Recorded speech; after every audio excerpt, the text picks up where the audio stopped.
बच्चों, हम लोग हैलो एल्केनों की रासायनिक अभिक्रियाएं पढ़ चुके हैं और आज हम लोग पढ़ेंगे हैलो एरिनो की अभिक्रियाओं के बारे में। तो देखिए ध्यान दीजिएगा। देखिए पहली अभिक्रियाएं क्या है। देखिए पहली अभिक्रियाएं हैं नाभिक रागी प्रतिस्थापन अभिक्रियाएं। देखिए बच्चों ध्यान दीजिएगा, एरिल हैलाइड नाभिक रागी प्रतिस्थापन अभिक्रियाओं के प्रति कम क्रियाशील होते हैं। देखिए बच्चों ध्यान देने वाली बात है कि जो हमारे हैलो एरीन होते हैं या हम लोग कहें कि जो हमारे एरिल हैलाइड होते हैं वो नाभिक रागी प्रतिस्थापन अभिक्रियाएं नहीं देते हैं। और देखिए बच्चों, नाभिक रागी प्रतिस्थापन अभिक्रियाओं को नाभिक स्नेही प्रतिस्थापन अभिक्रिया भी कहा जाता है। ये मैं आपको पहले ही बता चुकी हूँ। तो देखिए ध्यान देने वाली बात है कि जो एरिल हैलाइड होते हैं वो नाभिक रागी प्रतिस्थापन अभिक्रियाओं के प्रति कम क्रियाशील होते हैं। कुछ विशेष परिस्थितियों में ही ये नाभिक स्नेही प्रतिस्थापन अभिक्रियाएं देते हैं। तो देखिए इसका कारण क्या है। देखिए इसका निम्न कारण है। देखिए निम्न कारण है इनके। पहला कारण देखिए अनुनाद प्रभाव। देखिए बच्चों समझने की कोशिश करना कि जो हैलो एरीन होते हैं वो नाभिक स्नेही प्रतिस्थापन अभिक्रियाओं के प्रति कम क्रियाशील क्यों होते हैं। तो पहला कारण है अनुनाद प्रभाव। देखिए बच्चों क्या होता है, अगर हैलो एरीनों की बात की जाए, देखिए ध्यान दीजिएगा, ये हैलो एरीन है, ये क्या है, हैलो एरीन है। और हमें पता है कि हैलोजन के ऊपर एकांक इलेक्ट्रॉन युग्म पाए जाते हैं। तो देखिए हैलो एरीनों में होता क्या है कि जो हैलोजन पे उपस्थित इलेक्ट्रॉन युग्म होते हैं वो इस बेंजीन वलय के साथ में अनुनाद में भाग लेते हैं। ठीक है, और जैसे ही बेंजीन वलय के साथ में अनुनाद में भाग लेते हैं तो कार्बन और हैलोजन के बीच में, देखिए बच्चों ध्यान दीजिएगा, कार्बन और हैलोजन के बीच में क्या आ जाता है, द्विबंध का गुण आ जाता है। तो इस कारण से क्या होता है, ये नाभिक स्नेही प्रतिस्थापन अभिक्रियाओं के प्रति कम क्रियाशील होते हैं। तो देखिए एक बार हम इसे पढ़ लेते हैं। देखिए पहला है अनुनाद प्रभाव। हैलो एरीन में हैलोजन परमाणु पर उपस्थित एकांकी इलेक्ट्रॉन युग्म वलय के पाई इलेक्ट्रॉनों के साथ सहयुग्मन में होते हैं जिससे इनमें अनुनाद होता है। तो देखिए बच्चों आया समझ में, भाई क्या होता है कि जो हैलोजन पर उपस्थित एकांकी इलेक्ट्रॉन युग्म होते हैं वो वलय के पाई इलेक्ट्रॉनों के साथ में सहयुग्मन में होते हैं। ठीक है, और इसी कारण से उनमें क्या होता है, अनुनाद होता है। ठीक है, आगे देखिए, देखिए समझने की कोशिश कीजिए। देखिए ये क्लोरोबेंजीन है, ये क्लोरोबेंजीन है और इससे हम इसे और अच्छे से समझ सकते हैं। देखिए बच्चों ध्यान दीजिए, क्लोरीन के ऊपर उपस्थित जो ये इलेक्ट्रॉन युग्म है, एकांकी इलेक्ट्रॉन युग्म है, वो इधर आकर अगर पाई बंध बनाने में भाग लेते हैं तो जो ये वलय के पाई बंध के इलेक्ट्रॉन है वो इधर शिफ्ट हो जाते हैं। ठीक है, इससे क्या होगा, इस पे तो आ जाएगा माइनस आवेश। देखिए बच्चों समझने की कोशिश करिए, भाई इस कार्बन पे तो आ गया हमारा माइनस आवेश, ठीक है, और क्लोरीन पे आ गया प्लस आवेश, और यहाँ पे कार्बन और क्लोरीन के बीच में डबल बंध का क्या हो गया, निर्माण हो गया। ठीक है, चलें आगे। अब ये जो ऋणावेश है, ये ऋणावेश अगर इधर पाई बंध बनाने में भाग लेंगे तो ये पाई बंध के इलेक्ट्रॉन आगे शिफ्ट हो जाएंगे, यहाँ शिफ्ट हो जाएंगे। तो लीजिए भाई यहाँ पे तो पाई बंध का निर्माण हो गया और देखिए इस कार्बन पे माइनस आवेश आ गया। ठीक है, और इसी तरीके से देखिए अगर ये माइनस आवेश इधर पाई बंध बनाने में भाग लेगा तो ये पाई बंध के इलेक्ट्रॉन आगे शिफ्ट हो जाएंगे और देखिए यहाँ पे डबल बॉन्ड आ गया और यहाँ क्या आ गया, ऋणावेश। ठीक है, तो आपने क्या देखा कि भाई जो हैलोजन पर उपस्थित एकांकी इलेक्ट्रॉन युग्म है वो इस वलय के साथ में सहयुग्मन में होते हैं और अनुनाद में भाग लेते हैं। ठीक है, यहां तक की बात आपको समझ में आई। चलिए आगे देखिए, अनुनाद के कारण, देखिए बच्चों ध्यान दीजिएगा, अनुनाद के कारण कार्बन क्लोरीन बंध में आंशिक द्विबंध के गुण आ जाते हैं। तो देखिए बच्चों ध्यान दीजिएगा, भाई कार्बन और क्लोरीन इनके बीच में क्या आ गया, आंशिक द्विबंध का गुण आ जाता है जिसके कारण हैलो एल्केन की तुलना में हैलो एरीन में बंध विदलन अपेक्षाकृत कठिन होता है। तो देखिए बच्चों क्या होता है, कार्बन और क्लोरीन के बीच में, देखिए ध्यान दीजिएगा, कार्बन और क्लोरीन के बीच में द्विबंध के गुण आ जाने के कारण इस बंध का जो विदलन है वो हैलो एल्केनों की तुलना में थोड़ा क्या हो जाता है, कठिन हो जाता है, यानी विदलन आसानी से नहीं होता है। ठीक है, अतः ये नाभिक रागी प्रतिस्थापन अभिक्रियाओं के प्रति कम क्रियाशील होते हैं, यानी ये नाभिक रागी प्रतिस्थापन अभिक्रियाओं के प्रति क्या होते हैं, कम क्रियाशील। ठीक है, तो आपको ये जो अनुनाद प्रभाव है ये समझ में आया होगा। चलें आगे, आगे देखिए। अब दूसरा कारण देखिए, कार्बन हैलोजन बंध में कार्बन परमाणु के संकरण में अंतर। देखिए बच्चों, अगर आप लोग ध्यान देंगे तो देखिए जो हेलो एल्केन होते हैं, हेलो एल्केन में हैलोजन जिस कार्बन से जुड़ा हुआ रहता है वो कार्बन sp3 संकरित होता है। जबकि हम बात करें हेलो एरिनो की, तो हेलो एरिनो में जो हैलोजन जिस कार्बन से जुड़ा होता है वो कार्बन होता है sp2 संकरित। यानी कहने का मतलब है कि यहाँ पे कार्बन के संकरण में भी क्या होता है, अंतर होता है। तो देखिए ध्यान दीजिएगा, हेलो एल्केन में हैलोजन से जुड़ा कार्बन परमाणु sp3 संकरित होता है, जबकि हेलो एरीन में हैलोजन परमाणु से जुड़ा कार्बन परमाणु sp2 संकरित होता है। तो देखिए बच्चों, समझने की कोशिश कीजिए, ये हेलो एरीन है और ये हमारे हेलो एल्केन है। ये हेलो एरीन है, ये हेलो एल्केन है, और देखिए हैलोजन, ये एक्स हैलोजन जिस कार्बन से जुड़ा हुआ है वो कार्बन sp2 संकरित कार्बन है।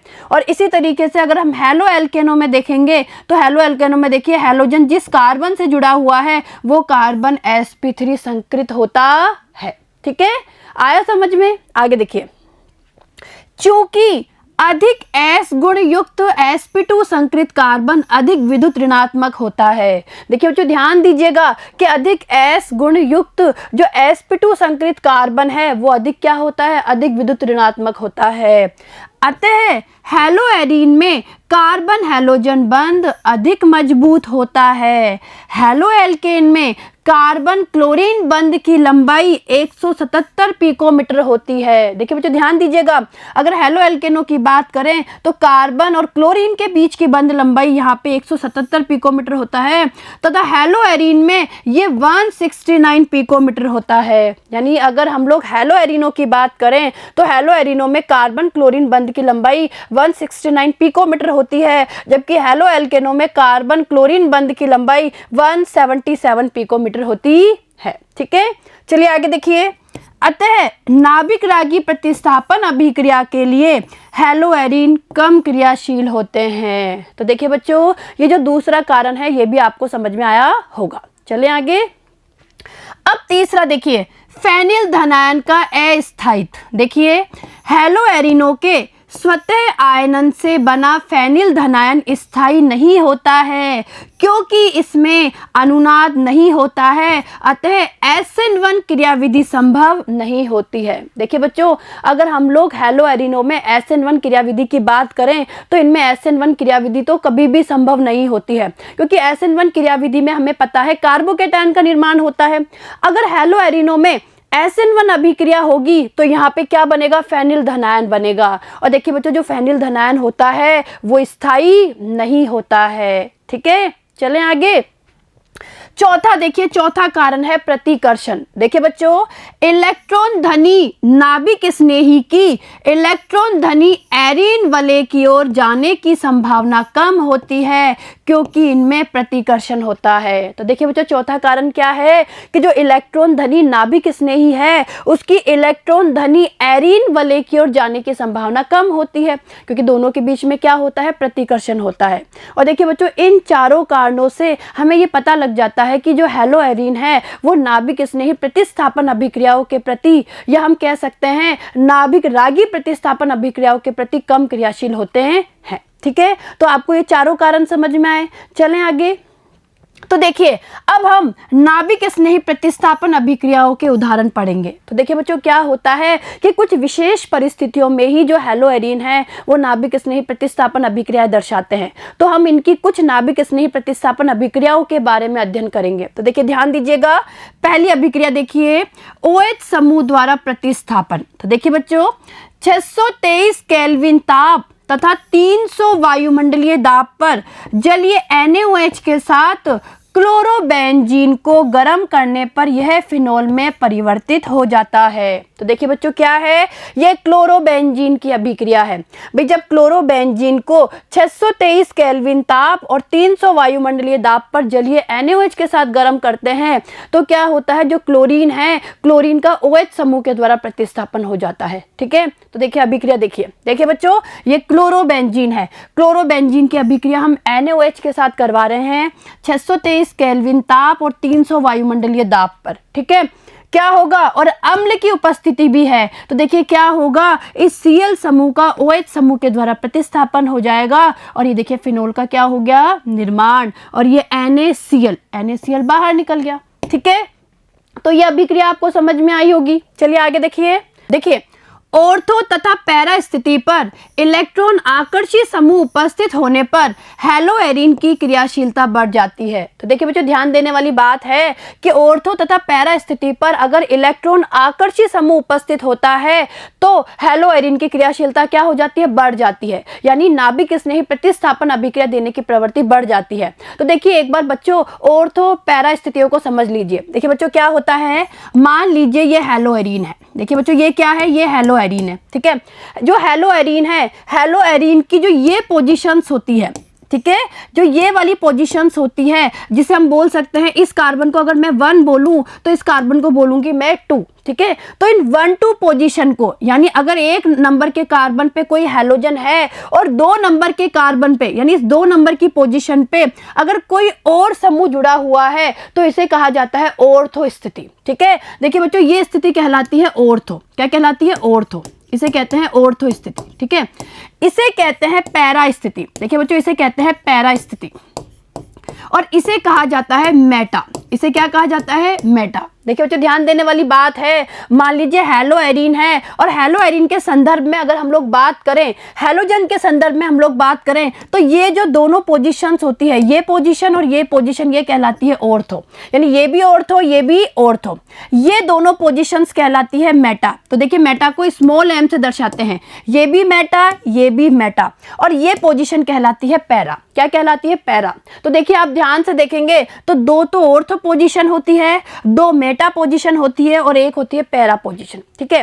क्या कहा जा रहा है भाई, यहाँ पे ये कहा जा रहा है कि अगर ऑर्थो और पैरा पर कोई इलेक्ट्रॉन आकर्षी समूह उपस्थित होता है तो हैलोएरिन की क्रियाशीलता क्या हो जाती है, बढ़ जाती है। तो देखिए इसे हम समझ लेते हैं। देखिए बच्चों इन तीनों अभिक्रियाओं से ये आपको और क्लियर हो जाएगा। देखिए बच्चों ध्यान दीजिएगा, अगर आप इस क्लोरोबेंजीन को देखेंगे तो देखिए इस क्लोरोबेंजीन के पैरा पोजीशन पे नाइट्रो समूह जुड़ा हुआ है। ठीक है, क्या जुड़ा हुआ है, नाइट्रो समूह। तो देखिए यहाँ पे जो ये अभिक्रिया संपन्न होगी, यानी इसकी अभिक्रिया अगर हम NaOH के साथ करवाते हैं तो अभिक्रिया 443 केल्विन ताप पर ही संपन्न हो जाती है। और देखिए क्लोरीन का यहाँ पे OH समूह के द्वारा क्या हो जाता है, प्रतिस्थापन हो जाता है, यानी नाभिक स्नेही प्रतिस्थापन अभिक्रिया हो रही है। दूसरा उदाहरण देखिए, यहाँ पे अगर आप ध्यान से देखेंगे तो ऑर्थो और पैरा, यानी कहने का मतलब है कि यहाँ पे 2 इलेक्ट्रॉन आकर्षी समूह है, और इस परिस्थिति में जब इसकी अभिक्रिया हम NaOH के साथ करवाते हैं तो अभिक्रिया और भी कम ताप यानी 368 केल्विन पे ही संपन्न हो जाती है, और इस क्लोरीन का OH समूह के द्वारा क्या हो जाता है, प्रतिस्थापन हो जाता है। ठीक है, आगे देखिए तीसरी अभिक्रिया देखिए, अगर दोनों ऑर्थो पे और एक पैरा पे, यानी तीनों स्थितियों पर अगर इलेक्ट्रॉन आकर्षी समूह उपस्थित है तो अभिक्रिया केवल गर्म करने पर ही संपन्न हो जाती है, यानी जल की उपस्थिति में अगर अभिक्रिया को गर्म करेंगे आसानी से इस क्लोरीन का प्रतिस्थापन हो जाता है और यहाँ पे क्या जुड़ जाता है, OH आके जुड़ जाता है। तो आपने क्या देखा, देखिए बच्चों इन तीनों अभिक्रियाओं में आपने ये देखा कि ऑर्थो या पैरा पोजीशन पे अगर इलेक्ट्रॉन आकर्षी समूह होता है और इलेक्ट्रॉन आकर्षी समूह की संख्या 1 से ज्यादा होती है तो कम ताप पर ही अभिक्रिया संपन्न हो जाती है। यानी कहने का मतलब है कि ऑर्थो और पैरा पोजीशन पे इलेक्ट्रॉन आकर्षी समूह के होने पर हैलोएरिनों की नाभिक स्नेही प्रतिस्थापन अभिक्रिया देने की प्रवृत्ति बढ़ जाती है। ठीक है, आई बात समझ में यहाँ तक की। चलिए आगे देखिए जब NO2 समूह ऑर्थो तथा पैरा स्थितियों पर जुड़ा होता है तब यह प्रभाव अधिक प्रबल होता है। देखिए बच्चों यहाँ समझने वाली बात है कि अगर NO2 समूह ऑर्थो और पैरा पे होता है जब ही ये प्रभाव क्या होता है, अधिक होता है। इलेक्ट्रॉन आकर्षी समूह के मेटा स्थिति पर होने से हैलोएरिनों की क्रियाशीलता पर कोई प्रभाव नहीं पड़ता है। देखिए ध्यान दीजिएगा, अगर इलेक्ट्रॉन आकर्षी समूह मेटा स्थिति पर है तो हैलोएरिनों की क्रियाशीलता पे कोई प्रभाव नहीं पड़ता। इसे अभिक्रिया की क्रियाविधि द्वारा समझा जा सकता है। तो देखिए बच्चों, इसे आप लोग अभिक्रिया की क्रियाविधि से समझ सकते हैं। तो देखिए समझने की कोशिश करिए। अब देखिए बच्चों, यहां से आपको ये समझ में आ जाएगा कि अगर कोई भी इलेक्ट्रॉन आकर्षित समूह ऑर्थो या पैरा स्थितियों पर है तो हेलो एरीन नाभिक स्नेही प्रतिस्थापन अभिक्रियाओं के प्रति क्रियाशील क्यों होते हैं, और अगर मेटा स्थिति पर कोई भी इलेक्ट्रॉन आकर्षित समूह उपस्थित है तो उनकी क्रियाशीलता पर कोई प्रभाव नहीं पड़ता है। तो देखिए बच्चों, समझने की कोशिश करिएगा। देखिए ये क्या है, पैरा आइसोमर है। देखिए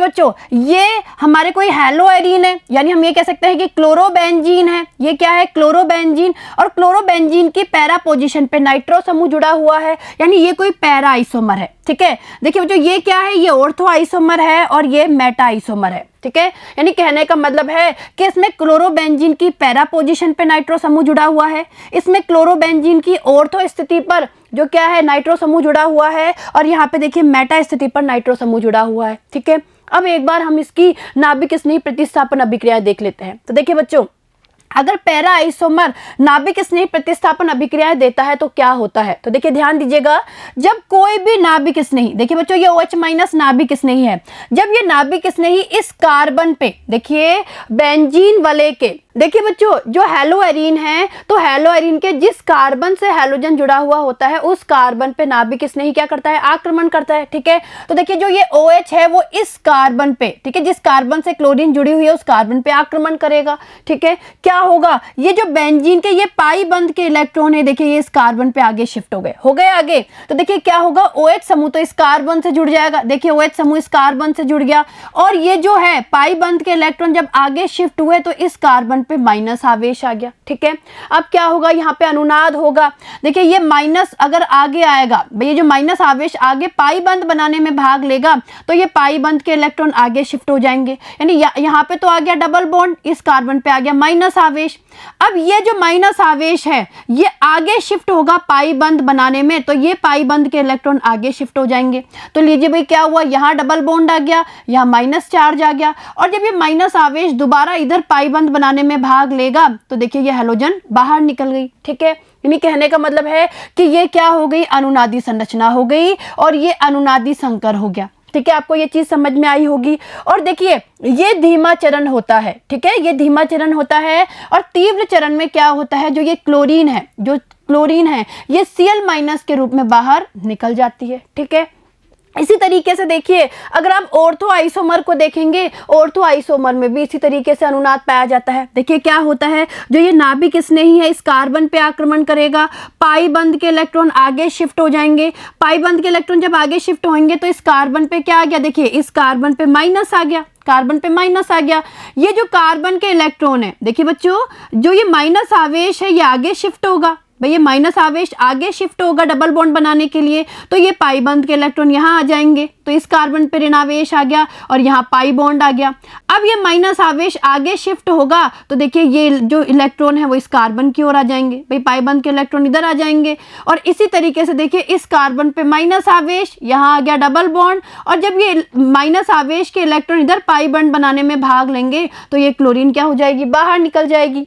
यानी देखिए ये क्या है, ये भी अनुनादी संरचनाएं हैं, ये अनुनादी संकर है। और देखिए लास्ट में क्या होगा, जो Cl है वो माइनस के रूप में बाहर निकल जाएगा, और लीजिए प्रतिस्थापन अभिक्रिया हो गई। यानी ये तो प्रतिस्थापन अभिक्रिया कब हुई, जब पैरा आइसोमर है, यानी जब हम क्लोरोबेंजीन की बात कर रहे हैं कि क्लोरोबेंजीन की पैरा पोजीशन पे नाइट्रो समूह जुड़ा हुआ है। इसमें देखिए क्या है, ऑर्थो आइसोमर है, यानी क्लोरोबेंजीन की ऑर्थो स्थिति पर नाइट्रो समूह जुड़ा हुआ है। अब एक बार मेटा स्थिति भी देख लीजिए। देखिए बच्चों इस मेटा स्थिति को अगर आप ध्यान से देखेंगे तो देखिए इसमें भी मेटा स्थिति पर नाइट्रो समूह जुड़ा हुआ है, और ये जो नाभिक स्नेही है OH माइनस वो इस कार्बन पे आक्रमण करेगा, और बिल्कुल इन्हीं की तरह देखिए बच्चों सेम इन्हीं की तरह यहाँ पे भी क्या होगा, बेंजीन वाले में क्या होगा, अनुनाद होगा। देखिए ये क्या है, ये इसकी अनुनादी संरचनाएं हैं, ये अनुनादी संकर है, और अंत में ये जो Cl है ये Cl माइनस के रूप में बाहर निकल जाएगा। ठीक है, और ये देखिए प्रतिस्थापन अभिक्रिया हो गई। तो तो देखिए बच्चों, ये तो भी हमने बात करी कि किस तरीके से नाभिक स्नेही प्रतिस्थापन अभिक्रिया संपन्न होती है।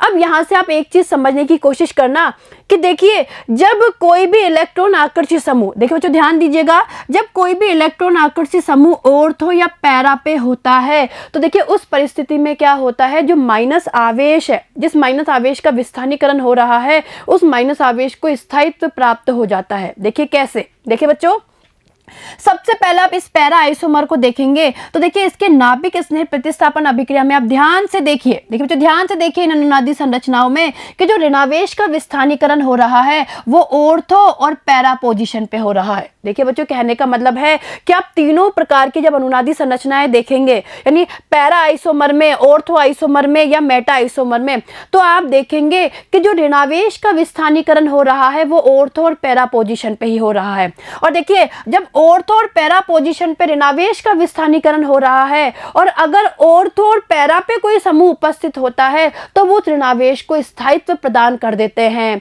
और जब ऋणावेश को स्थायित्व प्रदान कर देते हैं तो जो बेंजीन वाले हैं वो नाभिक स्नेही प्रतिस्थापन अभिक्रिया के प्रति क्या हो जाती है, क्रियाशील हो जाती है। यानी अब हैलोजन का आसानी से प्रतिस्थापन हो सकता है और हैलोजन की जगह कोई भी नाभिक स्नेही आके जुड़ सकता है। ठीक है, लेकिन देखिए अगर आप ध्यान से देखेंगे तो तीनों ही अनुनादी संरचनाओं में मेटा स्थिति पर ऋणावेश का विस्थानीकरण नहीं होता है। तो कहने का मतलब है कि अगर मेटा स्थिति पर, देखिए बच्चों, अगर मेटा स्थिति पर कोई इलेक्ट्रॉन आकर्षित समूह उपस्थित होता है तो नाभिक स्नेही प्रतिस्थापन अभिक्रियाओं के प्रति क्रियाशीलता पर कोई भी प्रभाव नहीं पड़ता है। ठीक है, तो ये चीज आपको समझ में आई होगी। देखिए बच्चों, अब मैं आपको अनुनादी संरचनाएं बनाकर एक बार दोबारा इसे समझाना चाहती हूँ कि किसी भी हैलोएरीन की ऑर्थो, मेटा और पैरा स्थिति पर अगर कोई इलेक्ट्रॉन आकर्षित समूह उपस्थित होता है तो नाभिक स्नेही प्रतिस्थापन अभिक्रिया के प्रति इनकी क्रियाशीलता पे क्या प्रभाव पड़ता है। तो देखिए एक बार समझने की कोशिश कीजिए। देखिए बच्चों, देखिए ध्यान दीजिएगा, ये क्लोरोबेंजीन है।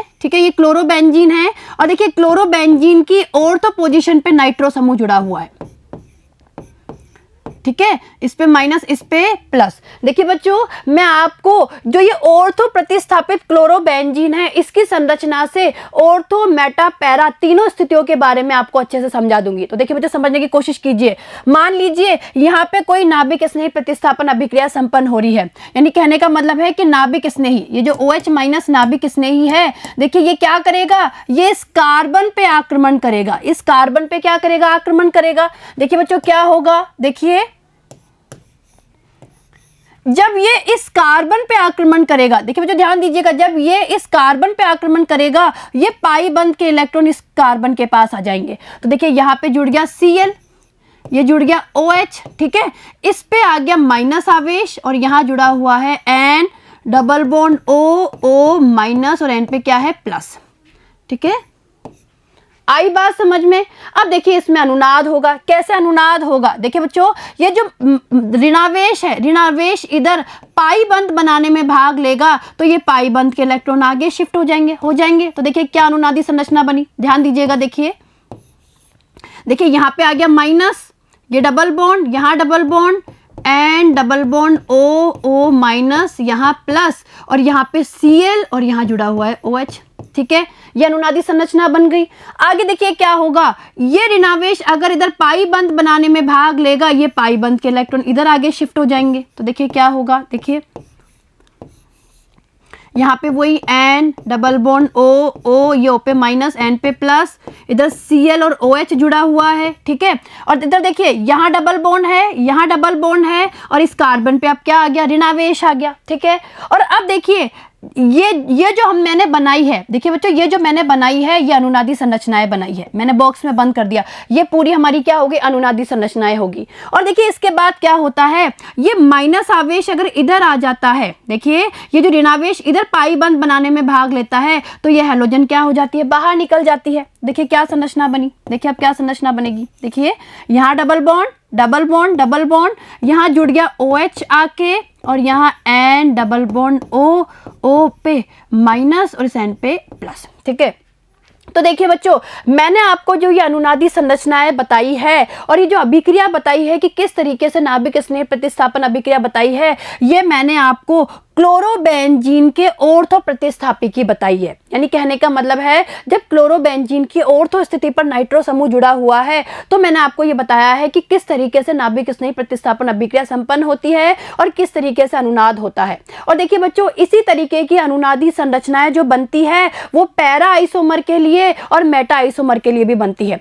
मैं आपको यहाँ पे ये समझाना चाहती हूँ कि किसी भी इलेक्ट्रॉन आकर्षित समूह के ऑर्थो और पैरा स्थिति पर होने से हैलोएरिनो की नाभिक स्नेही प्रतिस्थापन अभिक्रिया के प्रति क्रियाशीलता क्यों बढ़ जाती है। तो देखिए बच्चों, ध्यान दीजिए।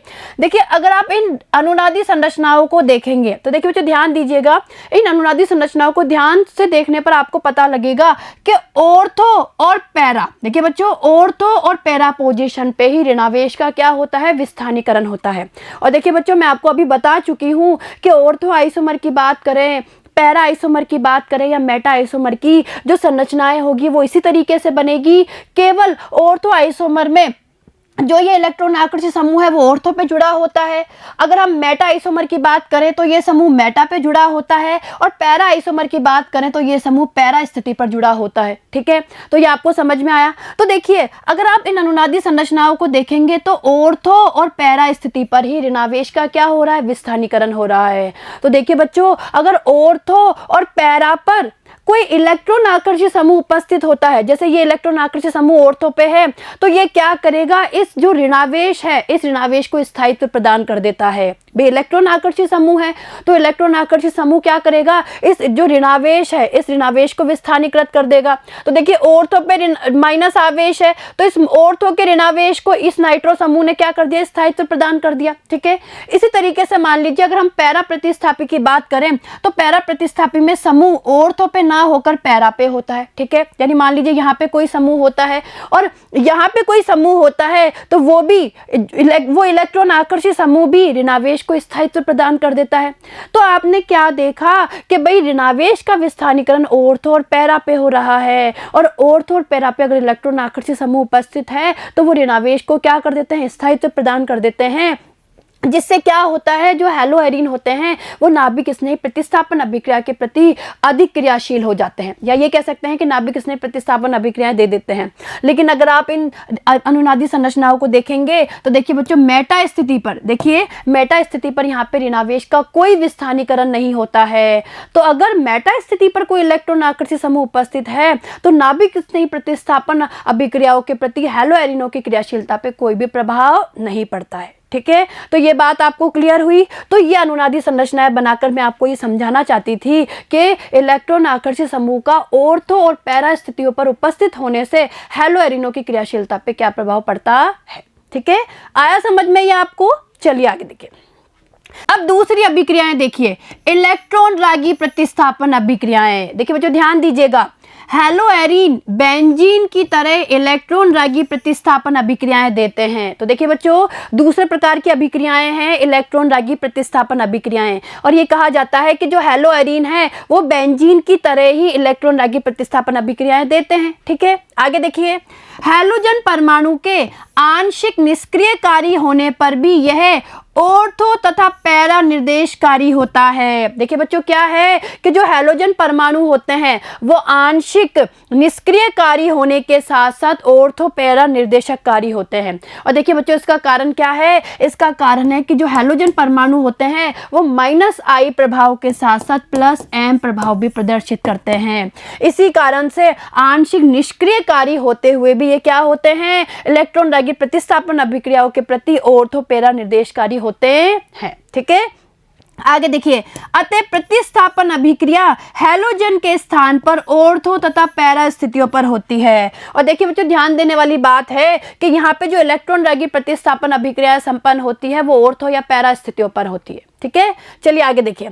अब देखिए, इससे इस अनुनादी संरचनाओं से और अच्छे से समझ सकते हैं। देखिए, ये हैलोएरिन है। अगर आप अनुनादी संरचनाएं देखेंगे तो देखिए, एकांकी इलेक्ट्रॉन युग्म अनुनाद में भाग लेंगे। ये अगर इधर आएंगे तो ये पाई बंद के इलेक्ट्रॉन इधर आगे शिफ्ट हो जाएंगे। ठीक है, तो देखिए, इस वाले कार्बन पे तो आ गया ऋणावेश, यहाँ X और कार्बन यानी हैलोजन और कार्बन के बीच में डबल बॉन्ड आ गया और हैलोजन पे आ गया प्लस आवेश।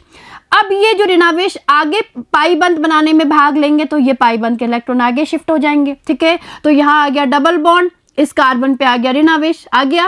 अब ये ऋणावेश अगर इधर पाई बंद बनाने में भाग लेगा तो ये पाई बंद के इलेक्ट्रॉन आगे शिफ्ट हो जाएंगे। यहाँ आ गया डबल बॉन्ड और यहाँ आ गया ऋणावेश, ठीक है।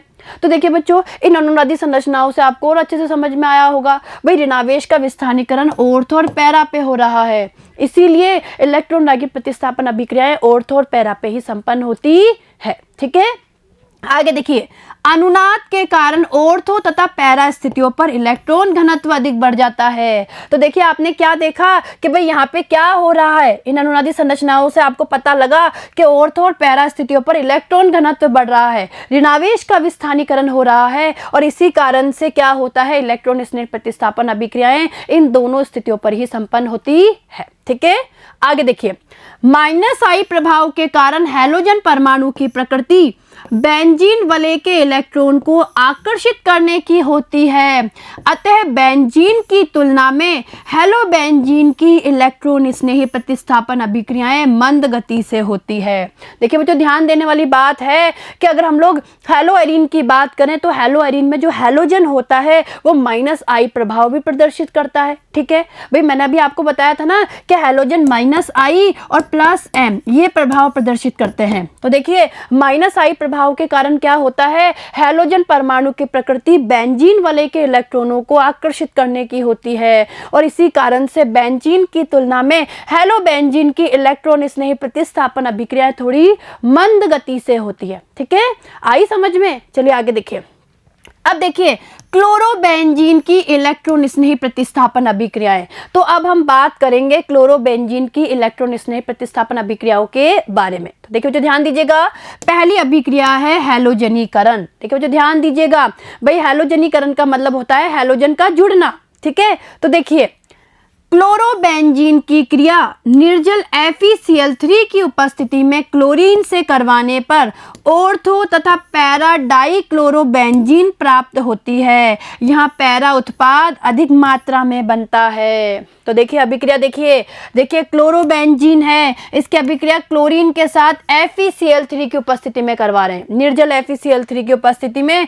तो देखिए एक बार तो इलेक्ट्रॉन स्नेही प्रतिस्थापन अभिक्रिया पैरा पोजीशन पे होगी, एक बार ऑर्थो पोजीशन पे होगी और देखिए क्या उत्पाद बनेगा, 1,4 डाइक्लोरोबेंजीन बनेगी और 1,2 डाइक्लोरोबेंजीन बनेगी। और देखिए यहाँ पे जो 1,4 डाइक्लोरोबेंजीन है यानी जो पैरा उत्पाद है वो मुख्य उत्पाद के रूप में बनता है और जो ऑर्थो उत्पाद है वो अल्प उत्पाद के रूप में बनता है, ठीक है। आगे देखिए दूसरा, देखिए नाइट्रीकरण। देखिए बच्चों ध्यान दीजिएगा, क्लोरोबेंजीन की क्रिया नाइट्रीकारक मिश्रण। देखिए बच्चों ये नाइट्रीकारक मिश्रण होता है HNO3 यानी सांद्र HNO3 प्लस सांद्र H2SO4, इनके मिश्रण को नाइट्रीकारक मिश्रण कहा जाता है।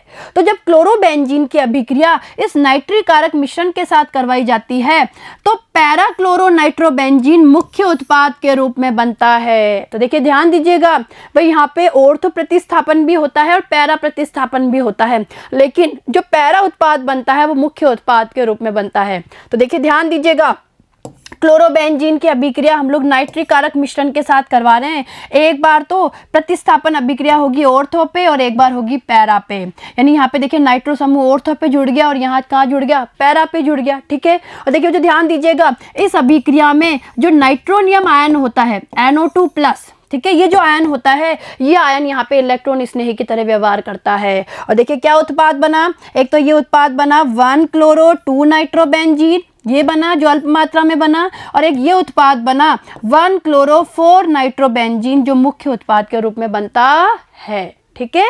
चले अब देखिए तीसरा, देखिए सल्फोनीकरण। क्लोरोबेंजीन का सल्फोनीकरण सांद्र H2SO4 से करने पर ऑर्थो एवं पैरा क्लोरोबेंजीन सल्फोनिक अम्ल प्राप्त होते हैं। तो देखिए यहाँ पे क्लोरोबेंजीन की अभिक्रिया हम सांद्र H2SO4 के साथ करवा रहे हैं। तो देखिए क्या हुआ, एक तो हमें प्राप्त हुआ 2 क्लोरोबेंजीन सल्फोनिक अम्ल और एक प्राप्त हुआ 4 क्लोरोबेंजीन सल्फोनिक अम्ल, और ये बनता है मुख्य उत्पाद के रूप में, ठीक है। आया समझ में? चलिए आगे देखिए, चौथी अभिक्रिया देखिए बच्चों बहुत इंपॉर्टेंट अभिक्रिया है, फ्रीडल क्राफ्ट अभिक्रिया। देखिए यह दो प्रकार की होती है। देखिए बच्चों फ्रीडल क्राफ्ट अभिक्रिया दो प्रकार की होती है। पहली होती है एल्किलीकरण, जिसे हम ऐसे भी बोल सकते हैं फ्रीडल क्राफ्ट एल्किलीकरण, और दूसरी अभिक्रिया होती है एसिटिलीकरण, इसे हम फ्रीडल क्राफ्ट एसिटिलीकरण भी कह सकते हैं। ठीक है, तो देखिए पढ़ लेते हैं इनके बारे में।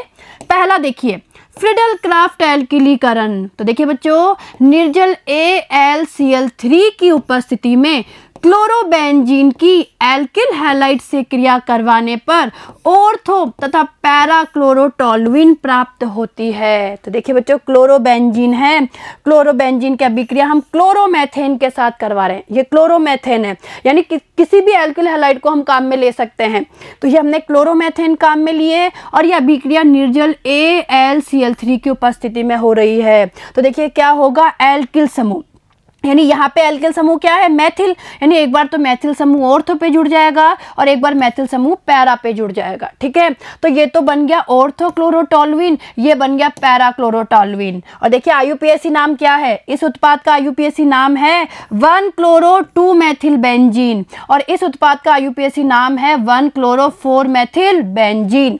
और देखिए ये अल्प उत्पाद के रूप में बनता है और ये मुख्य उत्पाद के रूप में बनता है। ठीक है, तो ये बहुत इंपॉर्टेंट अभिक्रिया है और आपको ये समझ में आई होगी कि फ्रीडल क्राफ्ट एल्किलीकरण में जो हेलोएरीन है, ये हम ये कह सकते हैं जो क्लोरोबेंजीन है, क्लोरोबेंजीन की अभिक्रिया एल्किल हैलाइड के साथ करवाई जाती है। तो यहाँ पे देखिए हमने कौन सा एल्किल हैलाइड काम में लिया है, हम लोगों ने क्लोरोमेथेन यहाँ पे काम में लिया है। ठीक है, चलें आगे। दूसरी अभिक्रिया देखिए फ्रीडल क्राफ्ट एसिटिलीकरण। तो देखिए बच्चों ध्यान दीजिएगा, निर्जल AlCl3 की उपस्थिति में क्लोरोबेंजीन की एसिटिल क्लोराइड से क्रिया करवाने पर 2 तथा 4 क्लोरो एसिटोफिनोन प्राप्त होते हैं। तो देखिए बच्चों ये भी बहुत इंपॉर्टेंट अभिक्रिया है। और फ्रीडल क्राफ्ट एसिटिलीकरण में क्या होता है, क्लोरोबेंजीन की अभिक्रिया एसिटिल क्लोराइड के साथ करवाते हैं और ये अभिक्रिया भी निर्जल AlCl3 की उपस्थिति में होती है। तो देखिए समझने की कोशिश करिए, ये देखिए क्लोरोबेंजीन है, ये एसिटिल क्लोराइड से हम अभिक्रिया करवा रहे हैं निर्जल AlCl3 की उपस्थिति में। तो देखिए एक बार तो ऑर्थो पे अभिक्रिया होगी, यानी ऑर्थो पे प्रतिस्थापन होगा, एक बार पैरा पे, और देखिए क्या उत्पाद बना, 2 क्लोरो एसिटोफिनोन और एक बना 4 क्लोरो एसिटोफिनोन। और देखिए ये मुख्य उत्पाद के रूप में होता है और ये अल्प उत्पाद के रूप में होता है। ठीक है, आई ये अभिक्रिया समझ में आपको। चलें आगे।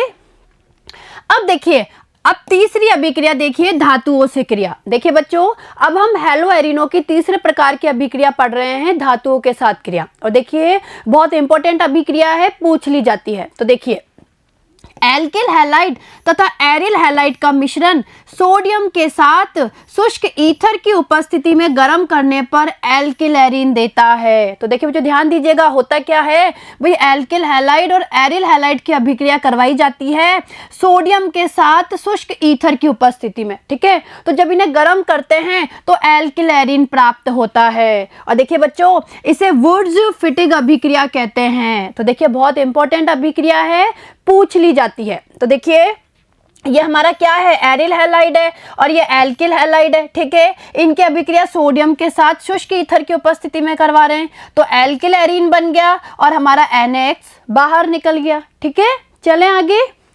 देखिए एरिल हैलाइड शुष्क ईथर की उपस्थिति में सोडियम से क्रिया करके सजातीय यौगिक देते हैं जिसमें 2 एरिल समूह परस्पर जुड़े रहते हैं, इसे फिटिंग अभिक्रिया कहते हैं। तो देखिए बच्चों ये अभिक्रिया भी बहुत इंपॉर्टेंट है, पूछ ली जाती है। देखिए होता क्या है, इसमें जो एरिल हैलाइड है, देखिए जो एरिल हैलाइड है वो शुष्क ईथर की उपस्थिति में सोडियम के साथ क्रिया करते हैं। ठीक है, और क्या होता है, 2 एरिल समूह आपस में जुड़ जाते हैं। तो देखिए ध्यान दीजिएगा, देखिए क्या है, एरिल हैलाइड है, एरिल हैलाइड की अभिक्रिया हम करवा रहे हैं सोडियम के साथ शुष्क ईथर की उपस्थिति में। और देखिए 2 एरिल समूह आपस में जुड़ के डाईफेनिल का इन्होंने क्या कर लिया, निर्माण कर लिया, ये NX बाहर निकल गया। और देखिए इस अभिक्रिया को कहा जाता है फिटिंग अभिक्रिया। ठीक है, बहुत इंपॉर्टेंट अभिक्रिया है, पूछ ली जाती है। ठीक है, तो ये आपको समझ में आई। तो देखिए बच्चों, आज हम लोगों ने हैलो एरिनो की अभिक्रियाओं के बारे में भी पढ़ लिया और ये अभिक्रिया आपको बहुत अच्छे से समझ में आई होगी। तो देखिए, आप इन अभिक्रियाओं की बार बार प्रैक्टिस करिए। जितनी प्रैक्टिस करेंगे उतनी ही आपको अभिक्रिया लिखने में और आसानी होगी और अभिक्रिया आपको समझ में आएगी। ठीक है, अब देखिए, इसके आगे आने वाले वीडियो में हम लोग पॉली हैलोजन यौगिकों के बारे में अध्ययन करेंगे। ठीक है, धन्यवाद।